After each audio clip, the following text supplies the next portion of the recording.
For years, the sporting industry has been plagued with reports of corruption and dodgy dealings from the top. Sports like football, cricket and baseball have all come under scrutiny with cases of corruption. But how do they get away with such crimes? And how can we all do more to tackle the problem? In today's video, we will be taking a look at what is corruption, how it infiltrates the sporting industry, and how we can all tackle the problem. Hello and welcome to another KYC Lookup video where we bring you AML related content to help you enhance your knowledge in the fight against money laundering. Before diving into today's video, be sure to subscribe so you don't miss out on any future videos. Oh, and don't forget to leave us a comment with any suggested topics you would like us to cover in the future. We also have a special announcement to make, so be sure to watch until the end to find out what it is. So, on to today's video. What is corruption? Corruption is a form of dishonesty or a criminal offence which is undertaken by a person or an organisation which is entrusted in a position of authority to acquire illicit benefits or abuse power for one's personal gain. Corruption may involve many activities, which include bribery, influence peddling, and embezzlement, and it may also involve practices which are legal in many countries. Types of corruption. There are many different types of corruption. The most common ones are corruption in judiciary, business corruption, political corruption, corruption in government, corruption in law enforcement, corruption in education, healthcare system corruption, administrative corruption, and sporting corruption. As you can see, corruption can find its way into many different industries.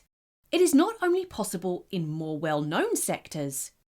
If a criminal can take advantage of a situation, whether it's in the government or a local business, they will do so without hesitation. What sports have high cases of corruption? As mentioned at the start of the video, the sporting world has been hit with claims of corruption and unethical dealings, FIFA being one of the biggest. FIFA, which stands for International Federation of Football Association, comes under fire year after year as more stories of corruption within the organisation resurface. Let's look at this in more detail. Whispers of FIFA conducting not so clear-cut deals have been raising eyebrows since the 70s, when João Havelange was president from 1974 to 1988. Even him getting the vote for presidency was brought into question, and reports of bribery deals being conducted for him to win top spot have been mentioned, none of which has been proven. Back then, FIFA wasn't the powerhouse in sport as it is today. They were struggling financially and facing ruin, so they had to come up with ways to generate a steady flow of income. Havelange came up with the idea of using FIFA's name on the World Cup trophy and other football sporting events, and allowing companies to use sponsorships and advertising in the game to generate substantial revenue.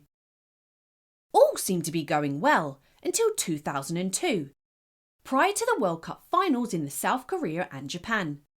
The FIFA Secretary General, Michel Jean Ruffinen, produced a 30-page dossier regarding 8 counts leaked to the media accusing the FIFA president Sepp Blatter of misleading accounting practices and conflicting interests.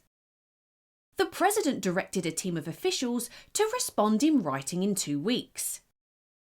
However, the accusers all eventually dropped the case and it was dismissed. But cheating and corruption allegations continued to follow Sepp Blatter, and in 2015 it all came to head when the US Department of Justice released a 47-count, 164-page criminal indictment charging 7 FIFA executives with having received $150 million in bribes over a period of more than 2 decades. Several officials were arrested, charged and subsequently jailed for crimes of receiving bribes from marketing groups in exchange for television contracts. Looking deeper into the Federation's finances, they state they are a non-profit organisation. However, in 2014, when FIFA's total income for the year was a record $2,097 million, the organisation paid only $75 million in taxes for a 4-year period between 2011 and 2014. Corruption, bribery and kickbacks continue to swirl around FIFA, and in May 2015, Sepp Blatter became president of FIFA for the 5th year running. But in a shocking turn of events, he then subsequently resigned 3 days later, citing that the organisation needed a profound overhaul and that he would remain in office until a new president had been elected. At no point did he take responsibility for any of the wrongdoings, but instead blaming discredited officials for trying to stab him in the back. To this day, he still claims he had no idea of any corruption occurring and was never involved in such crimes. Do you believe him? I'm not so sure. And with FIFA slapping him with an 8-year suspension in 2016, and then an additional 6-year ban in 2021, it's not looking good for him. But as you can see, it doesn't take one man to corrupt a whole company.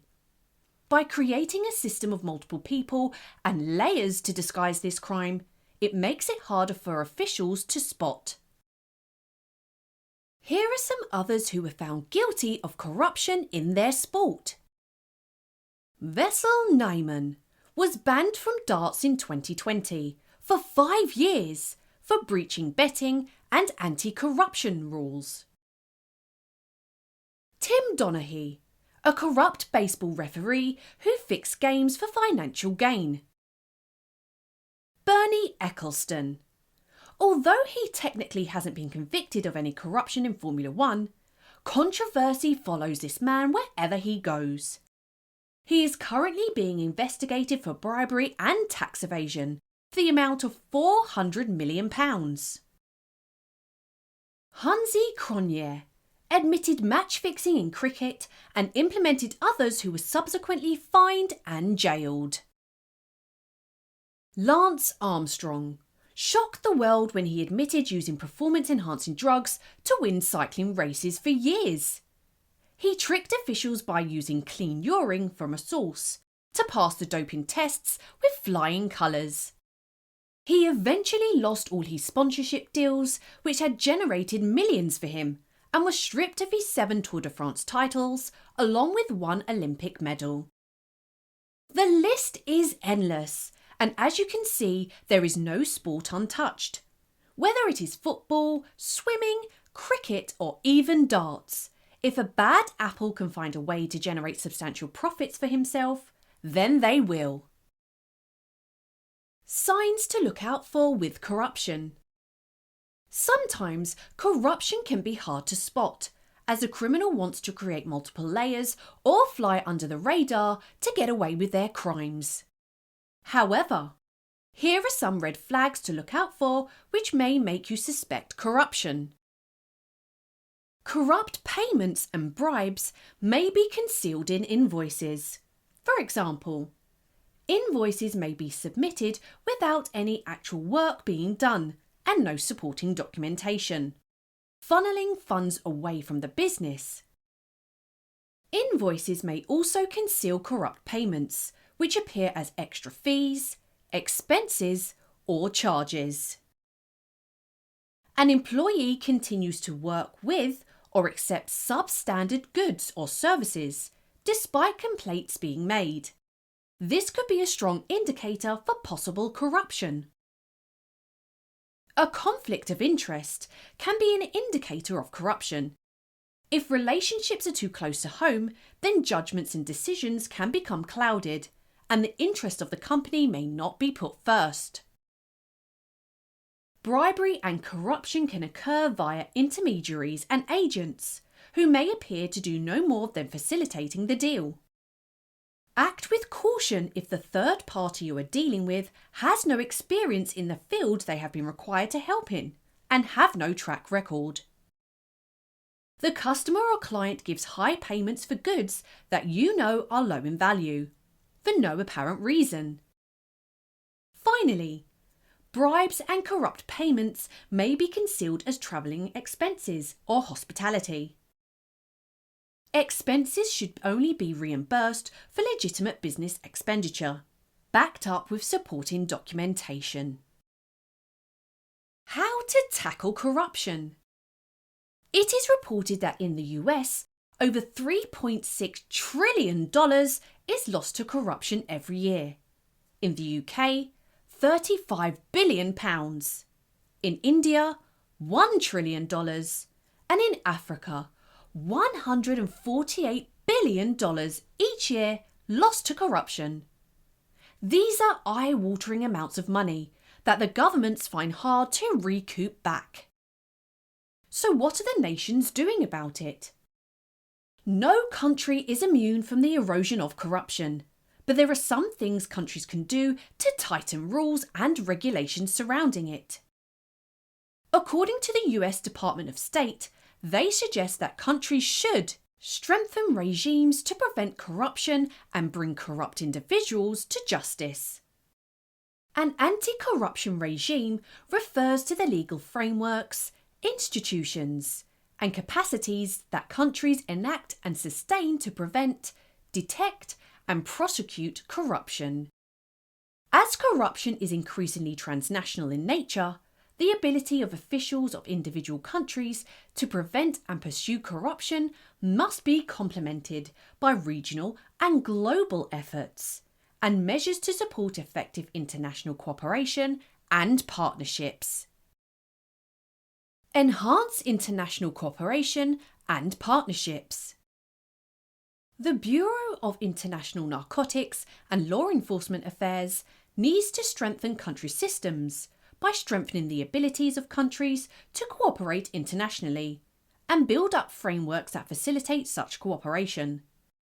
This includes capacity building efforts related to strengthening international legal cooperation, complex case investigation, asset recovery, and multi-country networks of practitioners.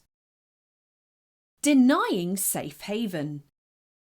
Denying corrupt individuals access to global financial systems sends a strong message about our values, and it demonstrates in meaningful ways that there are consequences for those who engage in corruption. The INL, or International Narcotics and Law Enforcement, support has allowed Interpol to convene a global network of asset recovery practitioners and to train investigators and prosecutors from countries across Eastern Europe, Africa, and Asia to track and recover stolen assets. Governments need to assert reform, close loopholes, and weed out the individuals who commit corruption. International cooperation and harsher penalties need to be made the norm, and even though there is a long way to go to stop corruption, by all of us working together, year after year the mountain of money lost to it will start to be recouped back. Well, there you have it. What is corruption, how it infiltrates the sporting industry, and how we all can tackle the problem. Please let us know in the comments section what other sports have been hit by corruption and what other topics you would like us to cover. Now for the special announcement mentioned at the start of the video. We have now launched our very own courses for you to take a more in-depth look at a variety of subjects, such as Introduction to AML, Beneficial Ownership, and Customer Risk Rating, for example. So make sure you visit our website for further details, and let us help you connect the dots in KYC. Thank you for watching the video, and if you made it this far, Don't forget to like and subscribe to watch more amazing videos.